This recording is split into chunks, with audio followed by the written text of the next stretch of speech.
Hello students, welcome to the channel Jackboard number 1। आज की इस वीडियो में हम लोग डे 3 करने वाले हैं जैकबोर्ड कंप्यूटर साइंस सिलेबस का। हम लोगों ने इस चैनल के ऊपर डे 1 और डे 2 ऑलरेडी डिस्कस कर दिया है, जिसमें टाइप्स ऑफ टोकन और इंट्रोडक्शन ऑफ C++ उसमें पढ़ चुके हैं। आगे हम लोग इस कोर्स को आगे बढ़ाते हुए हम लोग अगला टॉपिक पढ़ते हैं। आज का ये वीडियो डे 4 है, तो चलिए अपने टॉपिक को शुरू करते हैं। तो आज का टॉपिक है escape sequence character. Escape sequence character, तो ये क्या है? ये आप लोगों के लिए न्यू टर्म है। तो सबसे पहले हम देखते हैं कि एस्केप सीक्वेंस कैरेक्टर एक्चुअल में होता क्या है। तो ये जो एस्केप सीक्वेंस कैरेक्टर, नाम से ही पता चल रहा है कि ये कैरेक्टर है। और कैरेक्टर आप लोगों को बता चुके हैं कि जिसमें लेटर होता है ABCD, जिसमें डिजिट होता है 1 2 3, और जिसमें बैक स्पेस स्लैश ये सब चीज़ें होती हैं, उसी को कहा जाता है कैरेक्टर। और इस कैरेक्टर का नाम है एस्केप सीक्वेंस। तो इसका हम लोग सबसे पहले डेफिनेशन का बात करते हैं। तो ये हमारा नॉन ग्राफिक कैरेक्टर होता है, नॉन ग्राफिक कैरेक्टर। और नॉन ग्राफिक कैरेक्टर कैसा होता है? जो हम लोग डायरेक्टली कीबोर्ड से टाइप नहीं, जैसा कि आप लोग देख रहे होंगे कि यहाँ पे है आप लोगों के सामने कीबोर्ड। तो इस कीबोर्ड के अंदर बैक स्लैश, आप लोगों को पता है बैक स्लैश को डायरेक्ट टैप नहीं कर सकते हैं, और टैब्स को डायरेक्ट टैप नहीं कर सकते हैं, और बहुत सारा ऐसा कीवर्ड है जिसको हम लोग डायरेक्टली टैप नहीं कर सकते हैं कीबोर्ड से, उसी को नॉन ग्राफिक कैरेक्टर कहते हैं। तो इसका हम लोग सबसे पहले डेफिनेशन देखते हैं। एक कैरेक्टर कॉम्बिनेशन ऑफ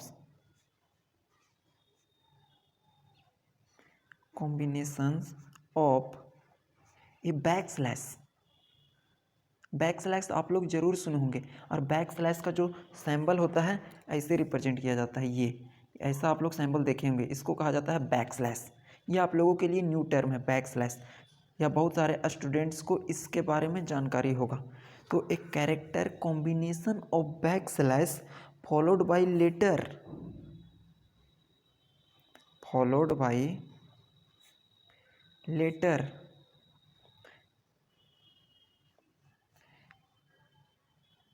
और a combination of digit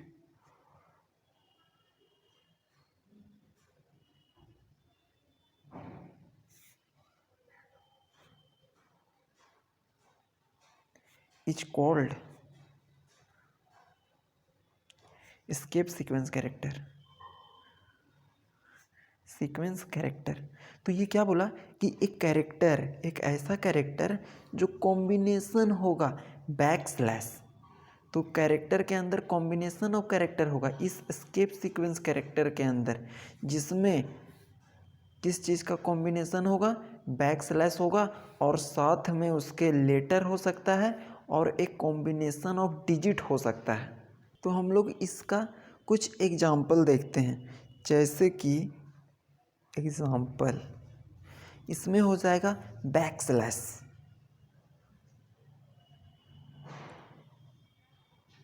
back space, taps, ETC, ये सब हमारा एग्जाम्पल है एस्केप सीक्वेंस कैरेक्टर का। तो ये क्या होता है? कॉम्बिनेशन ऑफ बैक स्लैश, जिसका सिंबल ये है, और या तो लेटर हो सकता है ABCD, या फिर डिजिट हो सकता है 1 2 3। अब कुछ हम एस्केप सीक्वेंस कैरेक्टर कैसा होता है ये हम देखने वाले हैं। तो सम एस्केप सीक्वेंस कैरेक्टर आर, आप लोग साथ में वीडियो को पॉज करके नोट्स भी बनाते चलेंगे, ताकि आप लोगों का नोट्स भी क्लियर होता चले। Some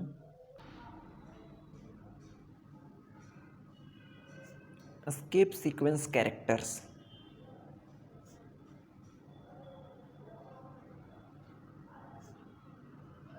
are. तो इसमें से हम सब स्पेस सीक्वेंस कैरेक्टर देखने वाले हैं। तो फर्स्ट वन है स्लाइस ए। इसका मतलब क्या होता है? Slice B.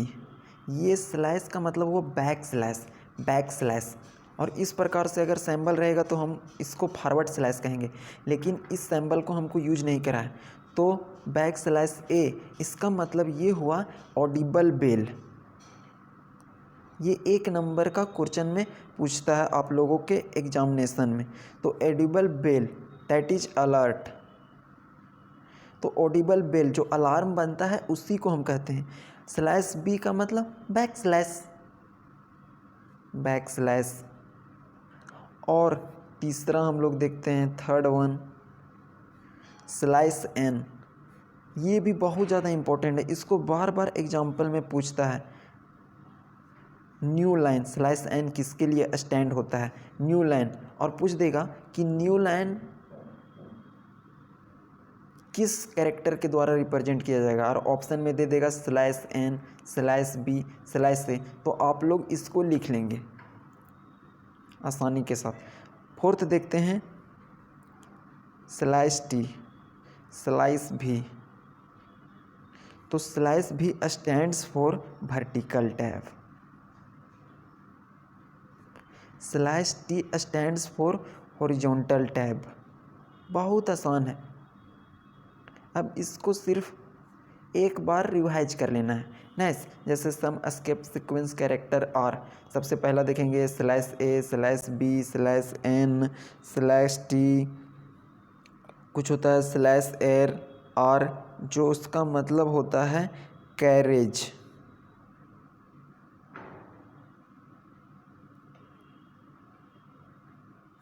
Carriage return. तो ये हमारा कुछ एस्केप सीक्वेंस कैरेक्टर था। अब इसको हम लोग याद कर लेंगे। स्लैश ए मतलब होता है ऑडिबल बेल, स्लैश बी मतलब होता है बैक स्लैश, स्लैश एन मतलब न्यू लाइन। तो ये कितना आसान है, इतना ही आसान है, एकदम बच्चों जैसा खेल है। इसमें कुछ नहीं है, सिर्फ स्टूडेंट्स को बता दिया गया है कि ये बहुत टफ है, बट इतना आसान सब्जेक्ट है ना कि आप सोच भी नहीं सकते हैं, बहुत ही आसान है। आके इसका एक इम्पोर्टेंट नोट्स हम लोग लिखते हैं। नोट आप लोग नोट दे करके लिखेंगे कि an escape sequence character, an escape sequence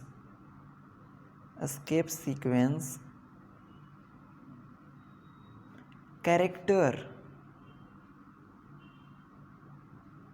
represent a single character.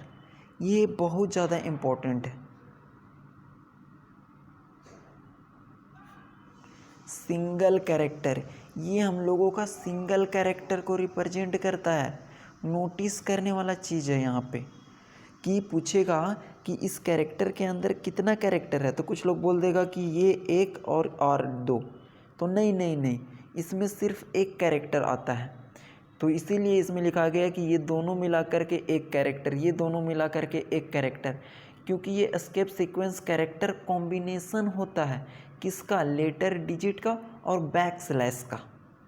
इसीलिए हम लोग इसमें यूज करते हैं एक सिंगल कैरेक्टर को। ये नोट वेरी इम्पोर्टेंट है एग्जाम पॉइंट ऑफ व्यू से।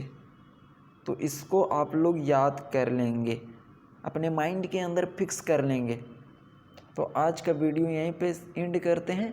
अब हम लोग नेक्स्ट वीडियो में मिलते हैं, तब तक के लिए थैंक यू।